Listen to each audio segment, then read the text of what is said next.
So welcome back guys. In last practical what we are done with is example 3 of computer networks practical 1, and today we are going to do with example 4.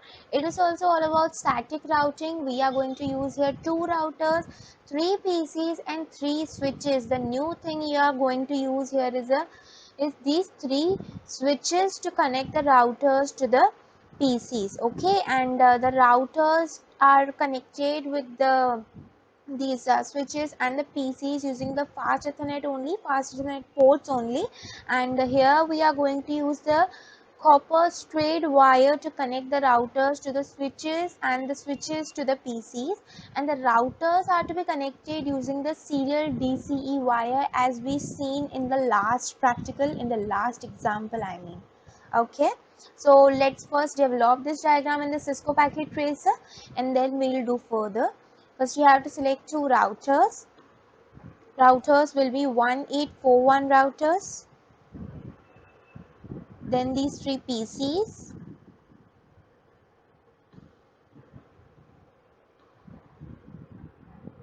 And then the switches. These are the switches. Whenever you will place the mouse pointer over these components, its name will be shown. Like these are the connections, these are the switches, these are the hubs, these are the routers, everything, and its shortcut key is also shown to you. Okay,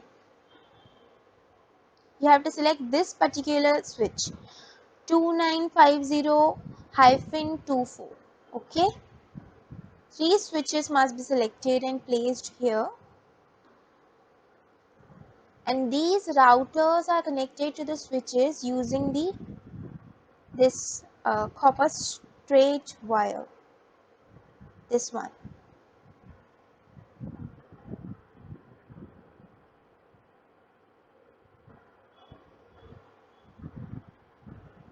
This one, copper straight through or copper straight wire.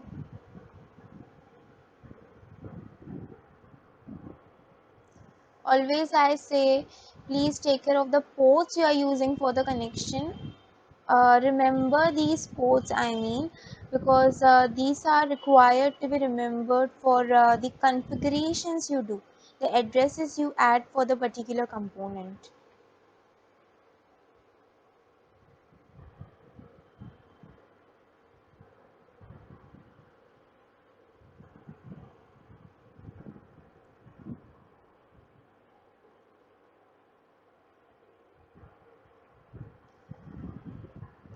See, it already became green because we do not need to insert any addresses in the switches. Just in the routers for the PCs we have to insert. Okay, this will also become green and this will also become green.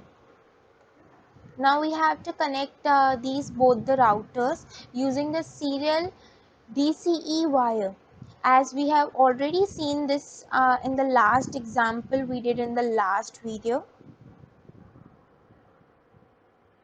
Okay, of course we don't have serial ports, so for that we have to insert one chip in the router as we have already seen in the last example.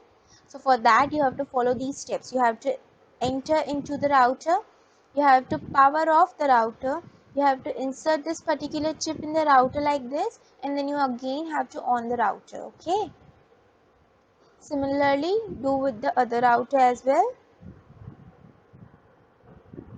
In the physical tab, you have to power off the router, insert the chip and then power on the router.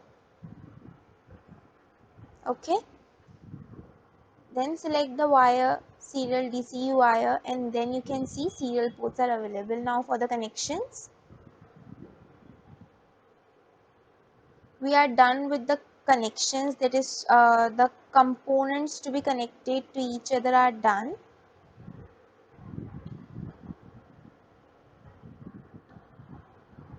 I'll first change the name of the routers and other components because while explanation it may misunderstand.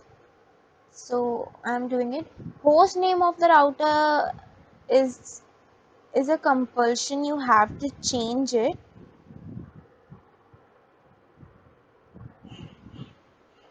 it's booting. Host name of the router, you have to change it, but not it is not compulsory that you have to change the display name of the router. Okay, I do it for the explanation purpose always.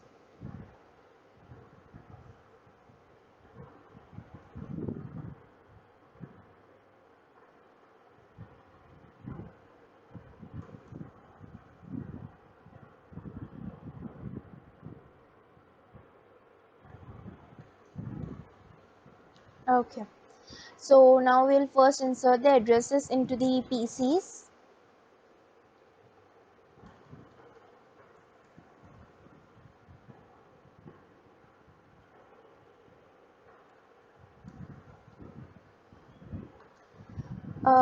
This is the IP address. This is the subnet mask which will come automatically, that I've already explained you in these and the few last practicals we have done. And before I have inserted this gateway address. Ensure always the port status is on and this static is selected when we are doing the static routing example. Follow the same for the other two PCs as well. Here also static is to be selected. Okay, ensure this always.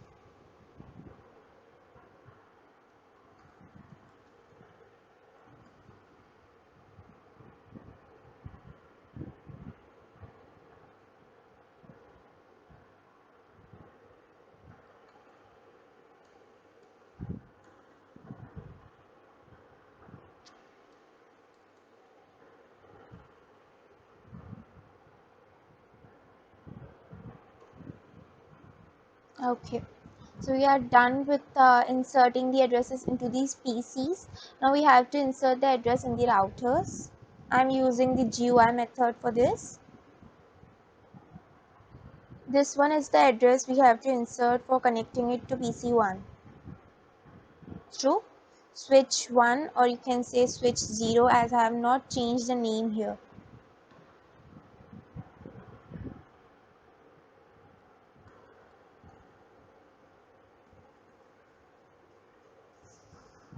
Make the port status on, and then uh, the configuration for PC2.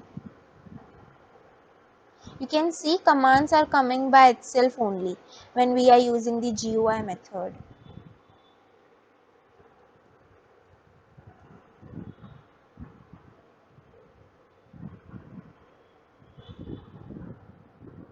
See, this became green.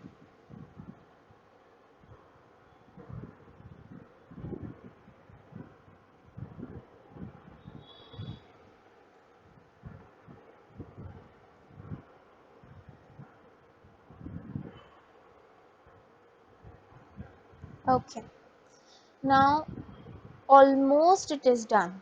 The one thing that is left is to configure router 1 to router 2. That configuration is to be made in this one port, serial port. This one address we need to add. We need to insert this one address in router 1 for this connection, and in router 2 for this connection we have to insert this address, 192.168.4.2.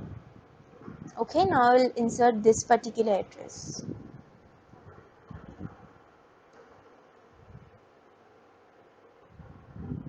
We have to select the clock rate. See, this one is the command if we are using it with if we are doing this uh, configuration using the CLI method. Okay, and you have to make the port status on.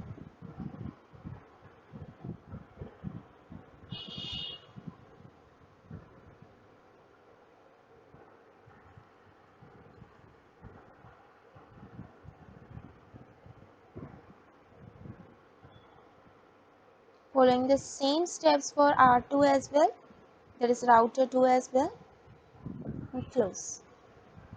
So this became also green. last step that we are away to complete this configuration is to insert the IP route for the routers. So this command we have to write it into the CLI tab by going into the config mode. Okay, into the config terminal. We have to use the command that is IP route space. Now we have to specify the route to the router for PC3. So the route, to specify the route, the command that is used is IP route space. We have to specify the network address of this particular PC. Okay, I've already told you the network in the last example, that is the network address is entirely same as IP address, only the last digit will be replaced with 0. Okay, so what we have to do here is we have to specify the network address of PC3, and then we have to specify the subnet mask and the address that we have used for this particular connection. Okay, for router 2. So the command will be 192.168. This is the IP address for PC3, and we have to specify here is network address. So the network address will be 192.168.3.0 space. Subnet mask will be 255.255.255.0 space.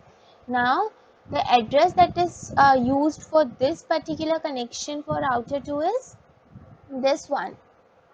So the address we need to insert here is 192.168.4.2. okay, enter and then exit. Now see, as this PC is not connected to this router directly as these both are, so we have to specify the IP route for this PC for router 1 to pass the message to this PC. Okay, but not for these PCs which are connected directly to this router. So for router 2, what we have to do, we have to specify two routes, as two PCs are there which are not directly connected to this router. These are connected to router 2 but through router 1. So we have to specify the IP route for router 2 for two PCs, that is for PC1 and for PC2. Okay, so let's do this.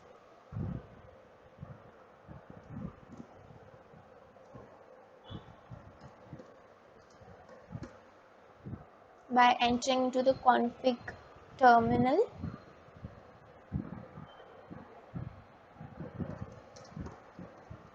What will be its IP route? Now first I am inserting the IP route for PC1. So what will be its IP route? What will be the command?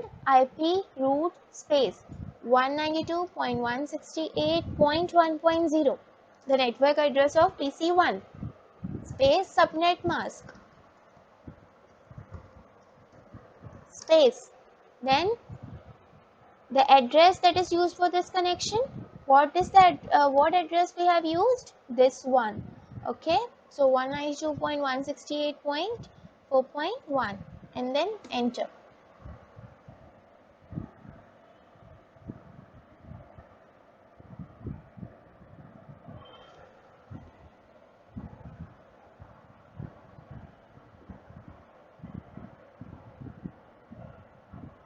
Okay, we are doing it in, by mistake we are doing it in router 2 only. Oh sorry, router 1 only. We have to do it in router 2. Sorry. Yeah, here I have to do, here I have to specify for both for the IP route for both PC1 and PC2 to R2. I was mistakenly doing it in router 1 only.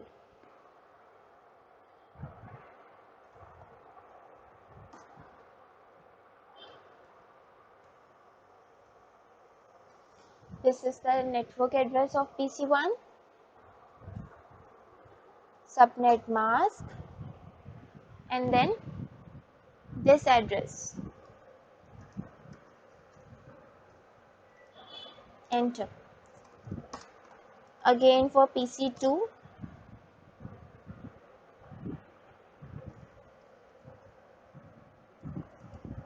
address will be the network address for PC2 and the subnet mask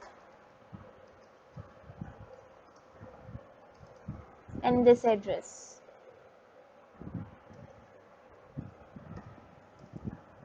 Enter and then exit. Now we have to check by sending the ping message. You can check, or otherwise by sending this ICMP message from one PC to another PC, or by using the step-by-step method from one PC to router 1, then from router 1 to router 2. You can check by this way as well. So let's try.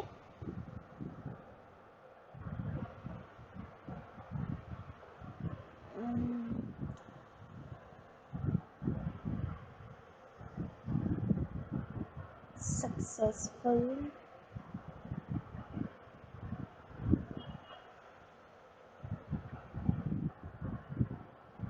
Successful. Now you can see when I'll send it directly from PC1 to PC2, it will come successful. Earlier it came failed. This happens sometimes, so you have to use this step-by-step method. Okay, don't think that your configurations are wrong. This happens sometimes. Let's try. Now you can see it is successful. Let's try to send from PC1 to PC3. Failed.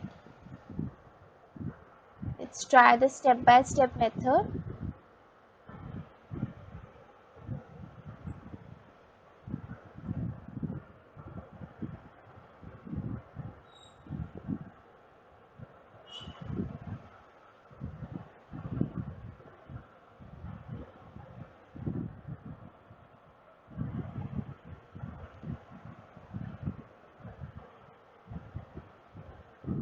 Yeah, successful. You can see successful. Last status is source is PC1, destination is PC3, type is ICMP, every detail is being shown to you. Okay, so by sending the let me first check from PC2 to from PC2 to PC3 whether the message is being sent or not. Yeah, see, it's successful. Now you can also check by doing this method. You have to go into the PC, into the desktop tab, in command prompt you have to enter the command ping, and you have to enter the address of the PC for which you have to check whether it is reachable or whether it is reachable and available or not. Okay, so we'll check from PC1 to PC3 whether the replies are coming from PC3 or not. See, means the connection is made properly, configurations are done properly. So hope you guys understood this one practical. If any queries, please do write it into the comment section below. I'll try to solve it as soon as possible. Guys, please subscribe so that you can get the notifications whenever I'll upload my new video. And bye bye guys, see you in next video.